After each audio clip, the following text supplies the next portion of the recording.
All right, welcome back, everyone. You know, we like to really get into it here on the deep dive. You like to think things through, right? Get to the bottom of it. Absolutely. And today we're looking at global democracy, but not like, just some feel-good international cooperation, but like really global democracy. Exactly, yeah. This isn't about just summits and treaties. It's a whole field, a whole way of thinking about how to make the entire global system more democratic. We're talking philosophy, political theory, law, even sociology. A lot to cover. It's a big topic. A lot to unpack about how our world is interconnected and how it changes the game for how we think about democracy. Okay, so our mission today is to break down the core questions and ideas in global democracy. And because we know our listeners, we're going to approach it with a philosopher's mindset. I like it. A philosophical deep dive. Right. We're going to be looking at the logic, the justifications, the different ways people have tried to imagine it working. We're relying heavily on the Stanford Encyclopedia of Philosophy, a source you know is top-notch. A great foundational source for sure. Exactly. And one of the biggest things we need to tackle right away is the tension between how we've traditionally thought about democracy in terms of nation states and this increasingly globalized world we live in. You're absolutely right. Globalization throws a wrench in the gears of traditional democracy. And that disconnect is what we call the global democratic deficit, which we'll definitely be exploring. Right. Can't ignore that. To lay it all out for you, first, we're going to examine why we should even care about global democracy in the first place. Then we'll get into some key theoretical models that philosophers and political scientists have come up with to try to make it work in practice. Okay, yeah. Then we're going to look at the shift towards focusing on core democratic values themselves rather than getting stuck on specific models. Interesting. And finally, we'll tackle some of the criticisms of the whole idea. Buckle up. I'm ready. So, let's start with the big question, the one a true philosopher always asks. Why should any individual have a say in global decision-making at all? I mean, when we think about it, it's not immediately obvious. Not at all. Scaling up to the global level really forces us to rethink things. I mean, even at the national level, with democracy ruled by the people, demos plus kratos, we kind of take it for granted. Right. It's just sort of how it is. Exactly. But going global, that why suddenly becomes way more important. It needs a solid philosophical argument. Okay, so what are some of those arguments? Like, what makes global democracy itself valuable? One of the biggest arguments comes from cosmopolitanism, the idea that fundamentally all human beings matter morally. Right, so like everyone is equal, everyone deserves respect, that kind of thing. Exactly. Equal status, universal respect, these are core tenets. So if we actually believe that, global democracy starts to look like, well, the only logical option. If everyone matters, everyone should have a say in the things that affect all of us. Okay, that makes sense. So global democracy is a way to make sure everyone can shape the world we share, affect their own destiny. Right. But it's important to remember there are lots of different shades of cosmopolitanism. Some cosmopolitans emphasize that we're not just isolated individuals. We have connections, communities, cultures. Right, we're not all just floating in space. Exactly. So even though they support global democracy, they also say we need to think about how those things, national communities, shared humanity, play a role in how we design it. It can't just be, one size fits all. So it's about finding a balance, right, between this universal respect for individuals and recognizing the things that connect us. Right. A lot of complexity there. What other values support global democracy as an end in itself, not just for what good outcomes it might lead to? Well, you see a lot of emphasis on equality, of course. That's a big one. Yeah. And individual autonomy, the ability to choose for yourself. And the principle of non-domination, basically meaning you're free from arbitrary power. Makes sense. And of course, universal human rights are often tied in. What's interesting is that these values are not just cosmopolitan. They also come from liberal democratic thought and even neo-Roman Republican ideas. Oh, wow. Yeah, thinkers from across the political spectrum like Ehrman, Held, Bowman, Goodhart, Pettit, they all argue in different ways that these values make it necessary for democratic principles to go beyond just the nation state. So it's a pretty deep philosophical commitment, not just some wishy-washy ideal. For sure. Okay, so beyond those core values, are there any more, practical reasons to support global democracy? Oh, absolutely. These are what we call the instrumental justifications. Basically, the good stuff it might actually lead to.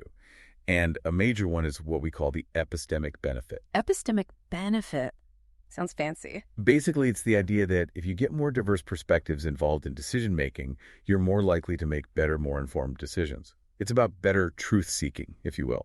Thinkers like Dreisak and Landemore argue that very persuasively. I like it. More viewpoints, more debate, fewer dumb mistakes. Right, exactly. And, philosophers love a good argument, so it's a natural fit. It makes sense. What other advantages are there? Well, problem solving is another big one, especially for those huge issues that cross borders, like climate change or pandemics.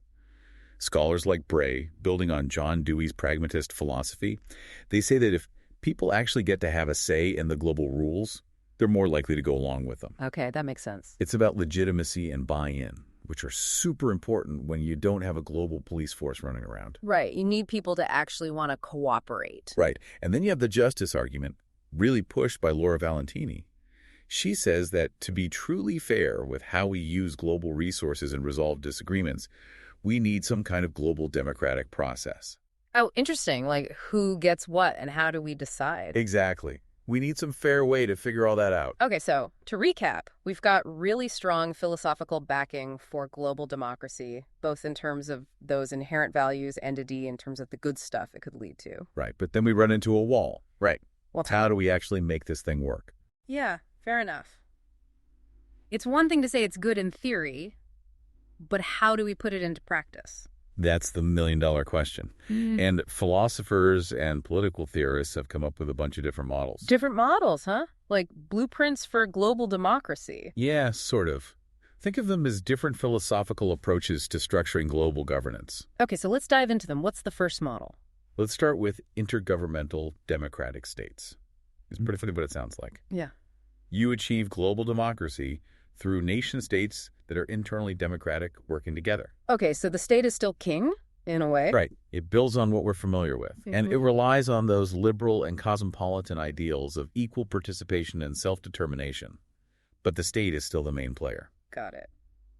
Are there any philosophers we can think of who support this kind of model? Oh, definitely. Think back to Kant with his idea of a federation of republican states. That's a classic example. And more recently, people like Dahl, Malice, and Rawls, they all emphasize the role of democratic states in creating a peaceful and just world. Right. And how would this play out in the real world? What would it look like? Well, Kant's federation is a good starting point, obviously. And Rawls's idea of the law of peoples, where democratic societies agree on rules for interacting, that kind of fits too. Even existing international organizations like the UN could be seen through this lens because they're made up of states. Scholars like Keohane, Moravcsik, and Macedo argue for that view. The idea is that if the individual states are democratic, that makes the international organization legitimate. Okay, that makes sense. But there's a big assumption there, right? That all these states actually are democratic. Yeah, that's a big problem. Right now, a huge chunk of the world's population doesn't live in a real democracy. That creates a global democratic deficit right away.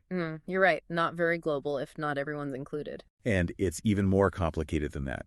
Even in international organizations, states don't always control things perfectly. Huh, interesting. There's this idea called agency slack, where the people working within the organization might start doing their own thing, not exactly what the member states wanted. Well, that makes sense. Things get bureaucratic, people do what they want. Exactly. Like, imagine the World Bank deciding on development strategies that some of the member countries don't fully agree with. Sure. That's agency slack in action. Okay, I get it. And then on top of that, you have all these non-state actors, corporations, NGOs, all that, and they often operate outside the control of any state, let alone a democratic one. Right.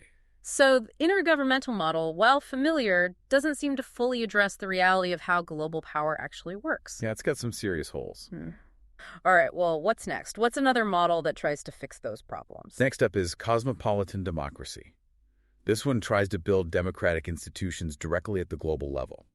The focus is on the rights and autonomy of individuals, not just states. Oh, okay, so it's like going straight to the source of democracy, the people. Big names in this camp are people like David Held, Daniel Archibugi, Simon Caney.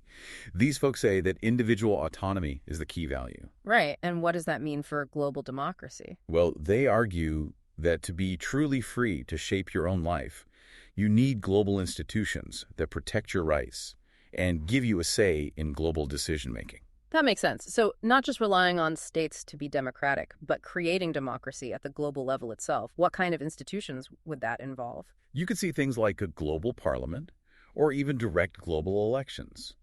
But it doesn't have to be that centralized.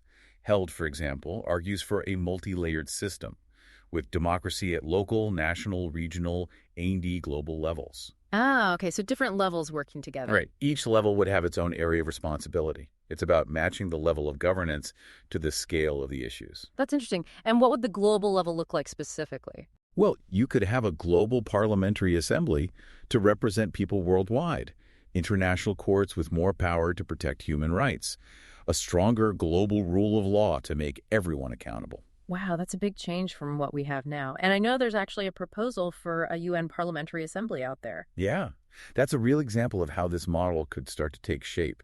It would give citizens a direct voice at the UN. Cool. So it's about going beyond the state and creating global institutions that are directly accountable to the people. But I imagine there are some, I don't know, practical issues with this model. Oh, definitely. Feasibility is a big one. Critics ask if nation-states would ever give up enough power to make this happen. Even supporters admit it would be a long process. Makes sense. States like their power. And then there are concerns about whether it's a good idea even if we could do it. Some people worry that imposing one global model of democracy might not work everywhere. Different cultures have different political traditions, right? Yeah, trying to make everyone do things the same way can backfire pretty badly. Right. Post-colonial scholars, people like Schulte, they point out that it could become a kind of democratic imperialism, forcing a Western model on everyone. Okay, so even though it's focused on individuals, there's a risk of it becoming, well, too top-down, too universal. You got it. It's a balancing act for sure. Makes sense. So cosmopolitan democracy is a big step, but it's got its own hurdles to clear. What's the next model on the list? Next is world government. It's the most centralized approach we're going to talk about. World government. Now that sounds serious, like one government for the whole planet. Exactly. It's got a long history in philosophy, thinkers like Grotius and Bentham way back when, and more recently, people like Cabrera, Cooper, Tenzio, even Habermas in some ways. Okay, so what are the main arguments for this model? Why world government? Both intrinsic and instrumental. Some argue that if all individuals are morally equal, they deserve an equal say in global rules, period. And that a central global authority is the only way to be truly fair about sharing resources. Others say that a world government is the only way to deal with things like war or climate change, those big existential threats. Wow. Okay, so both ethical reasons and practical reasons to go for it. And how would it work in practice? What would this world government look like? You'd need a much stronger, more centralized system than we have now. Like states would have to give up a lot of their power. You'd probably have a central government that could make and enforce laws for everyone, a global parliament elected by everyone on Earth, even a global constitution with everyone's basic rights laid out. Some even imagine it growing out of a totally reformed UN, where the General Assembly becomes a true global legislature. Habermas' ideas about a hierarchical global order with strong international institutions, they kind of point in a similar direction, even if he doesn't use the term world government explicitly. Okay, so it's like taking the idea of a national government and just scaling it up to the entire world. I can see why some people would find that appealing, especially if you're worried about global problems. But I also imagine a lot of people would be, I don't know, freaked out by the idea. Yeah, for sure. The idea of a world government makes a lot of people nervous. And for good reason. It's a massive concentration of power. Right. Like who watches the watchers? Exactly. The biggest concern is that it could become tyrannical, like Kant warned. A soulless despotism with no checks and balances, to use his words. Yeah, that's a scary thought. And how practical is it really? Would countries ever go for it? Not likely. I mean, think about the UN Security Council, where a handful of countries can veto anything. Getting everyone to agree to a world government, that's a huge hurdle. And then there's the question of whether it would even be good if it did happen. How so? Well, imagine a world government with billions of citizens. Your vote would mean practically nothing. That's true. You'd just be one voice in a sea of billions. Exactly. That could actually make people feel less powerful, less like they have a say. The opposite of what we want. Okay, so while a world government might seem like a straightforward solution to global problems, it brings up a lot of serious philosophical and practical questions. Totally. It's not a simple fix. What's another way to think about this? Well, the next model takes a really different approach. Deliberative democracy.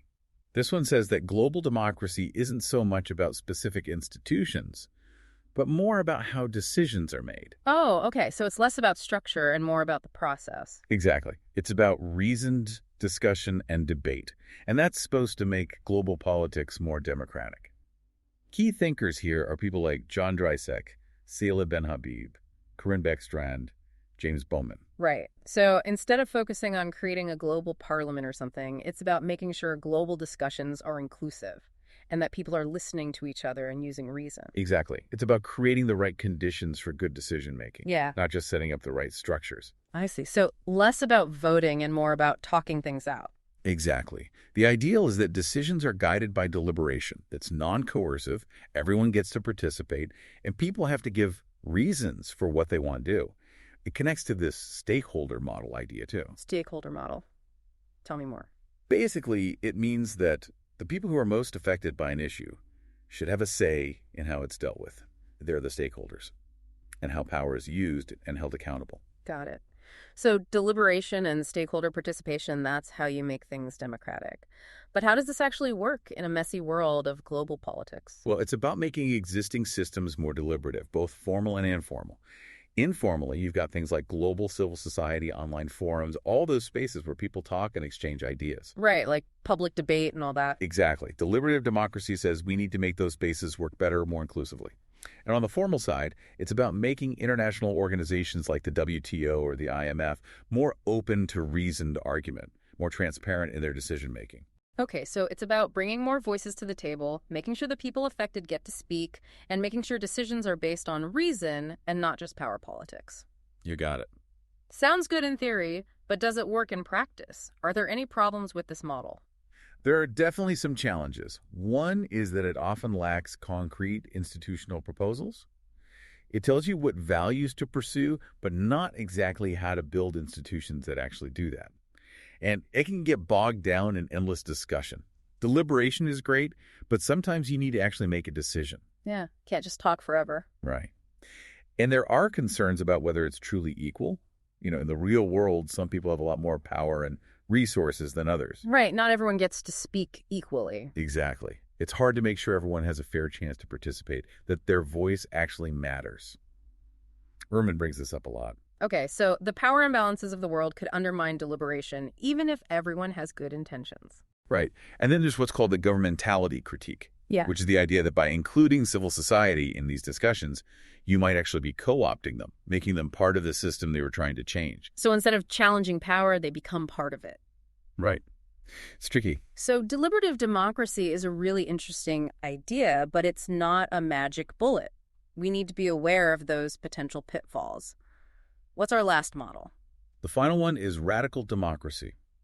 This one comes from a much more critical perspective. It sees the global system as fundamentally unjust and dominated by inequalities. Okay, so it's not just trying to tweak the system, it's about changing it completely. Right.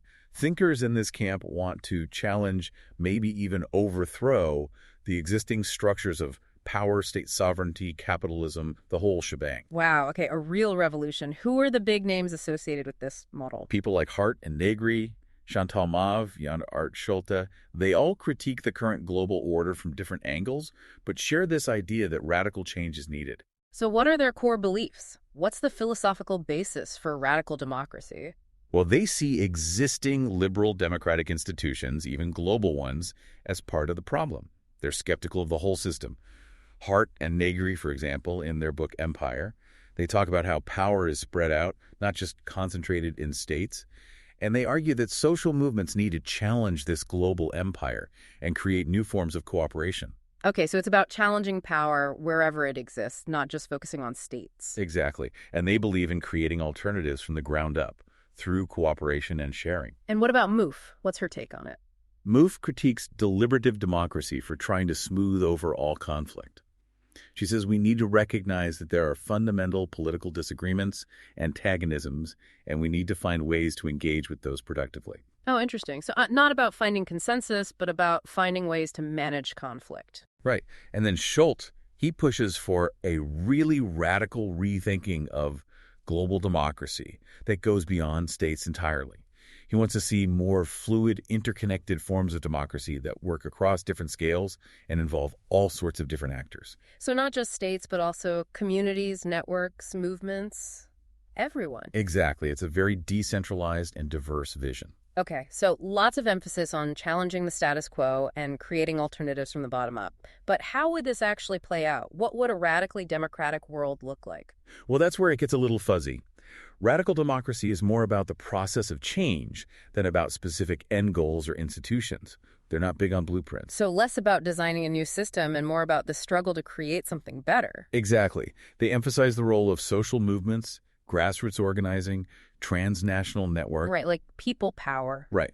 They believe that new forms of democracy will emerge through these struggles, not from some top-down plan. Okay, I can see how that would be appealing to a lot of people. But what are the critiques of this approach? Well, as you can imagine, feasibility is a big one. It's a radical vision, right? Yeah. How do you actually create such a fundamental change in the world? Exactly. Critics say it's unrealistic, utopian even. They ask, how do you get from here to there? And even if you could do it, would it be a good thing? Right. Revolution can be messy. And there are concerns about whether globalization itself might be a barrier to radical democracy. Global capitalism and all that. It creates a lot of inequality, which makes it harder for people to participate equally, to build solidarity. Right. If everyone's struggling just to survive, it's hard to find the time and energy for revolution. Exactly. So while radical democracy offers a powerful critique of the system and inspires a lot of activism, it's definitely the most challenging model to translate into reality. Okay, so we've covered a whole range of models, each with its own strengths and weaknesses. But there's another shift in thinking that we need to discuss, right? This idea of focusing on values of democratization rather than getting stuck on these specific models. Yeah, that's a really important development in the field. A lot of scholars are moving away from those grand blueprints and looking more closely at the core values of democracy. So it's like zooming out a bit, looking at the bigger picture. Exactly. It's a more flexible, pragmatic approach. Okay, so what's the thinking behind this shift? Why move away from the models? Well, there are a few reasons. First, democracy is a messy concept. Messy. There's no one agreed upon definition of what it means or how it should work. The philosopher W.B. Galley called it an essentially contested concept. Oh, I see. So trying to force everyone into one specific model might not be the best approach. Exactly. It's too rigid. Dreiser argues that we need more flexibility, more room for different contexts and interpretations. Okay, so maybe those big models are too ambitious, too restrictive. It's a common criticism. And remember all the feasibility problems we talked about. Yeah, like getting states to give up their power and all that. Right. So this shift to values is also a way to be more realistic, to focus on what's actually achievable. And it lets us engage with the world as it is, with all its imperfections. So instead of trying to create the perfect system from scratch, it's more about identifying core values and figuring out how to promote them in the real world, messy as it is. Exactly. We're talking about things like inclusiveness, political equality, popular control, transparency, accountability, deliberation, the rule of law. Okay, those are all good things. Right. The idea is to pursue these values in different ways, in different contexts, without necessarily being tied to one specific model. It's about an ongoing process, not a fixed endpoint. That makes sense. Can you give us some examples of how this values approach is being used in research and practice? Sure. Scholars like Little and McDonald talk about focusing on democratic practice. It's about looking at how people actually exercise power and control, and how those practices can be made more democratic. For example, they look at how global supply chains are governed, which usually involves a lot of corporations and not much democracy. And they ask how those processes could be made more accountable to the people they affect. Interesting. So not just focusing on governments, but on all the different ways power is exercised in a globalized world. Exactly. And in the field of international law, Grain de Burka talks about a democracy-striving approach. It's about using those core democratic values, equality, participation, representation, to guide the development of international law. Oh, okay. So like using those values to judge whether international laws are good or bad, whether they're moving us in the right direction. Right. And Nico Krish looks at how accountability, deliberation, and contestation, these are all important elements of democracy, how they're becoming part of international law. He uses examples like the European Human Rights System or the UN Security Council rulings. So like those systems are not perfect, but they're trying to be more democratic, more accountable. Exactly. It's about progress, not perfection. And in international relations, Corinne Beckstrand applies democratic values to specific issue areas like climate governance. She looks at how stakeholder participation can make global responses to climate change more effective and legitimate. Okay, that's a great example. And Kuiper does the same thing with intellectual property rights, those global rules about patents and copyrights. And scholars like Bexell, they look at how non-state actors like NGOs can either help or hinder global democracy. So it's a very diverse and dynamic field with all these different researchers looking at how to make global governance more democratic in all sorts of different ways. Exactly. It's a really exciting area of research. But are there any potential problems with this values-based approach? Yeah, there are a few challenges. Because it's so flexible, it can be hard to know what to do concretely. It's less about specific institutions and more about principles, so sometimes it can feel a bit vague.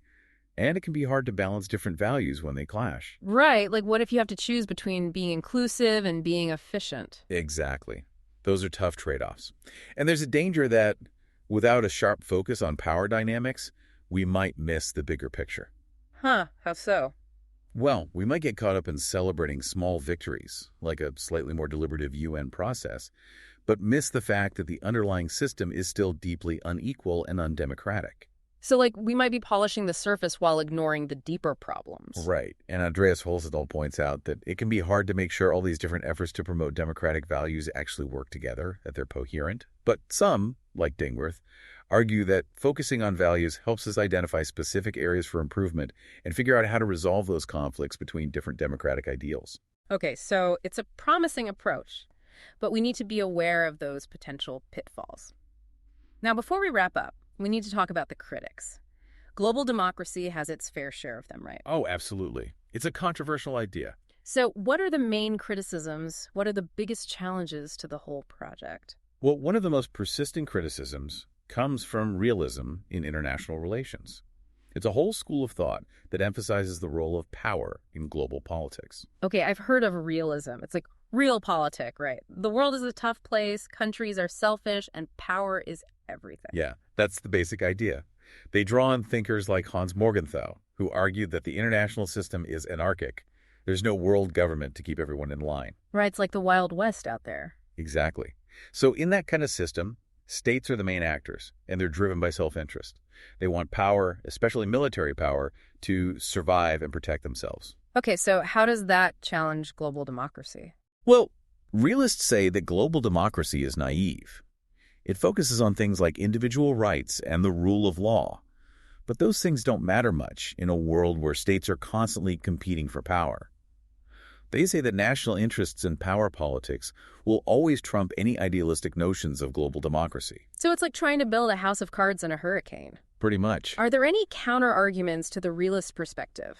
Well, there are other schools of thought in IR, like neoliberalism and constructivism, that offer different perspectives. They point out that states can cooperate, that international norms can influence behavior. Right, so maybe the world isn't always a zero-sum game. Exactly. Like you have scholars like Adler and Barnett talking about security communities, where states develop shared interests and trust, and that reduces conflict. That's a constructivist idea. But even these more optimistic views of international relations recognize that power is still a major factor. Okay, so it's a complex picture. Definitely. And global democracy advocates can't ignore the realist critique. They need to engage with it more seriously and show how their ideas could actually work in a world where power matters. Yeah, good point. It's not enough to just wish for a better world. You have to understand how the current one works. What other criticisms are there? Another big one is about the relationship between global democracy, legitimacy, and justice. Some argue that the global democracy folks have focused too much on justice, particularly on how to distribute resources fairly and protect human rights. Okay, and what's wrong with that? Well, the criticism is that they haven't paid enough attention to the question of legitimacy. Legitimacy. What do you mean by that? Basically, it's about whether people see global power as rightful, as something they should obey. Thinkers like Beitz and Pog, they're all about global justice, which is great. But some say they focus more on what a just world should look like, rather than on how to make global institutions legitimate right now. I see.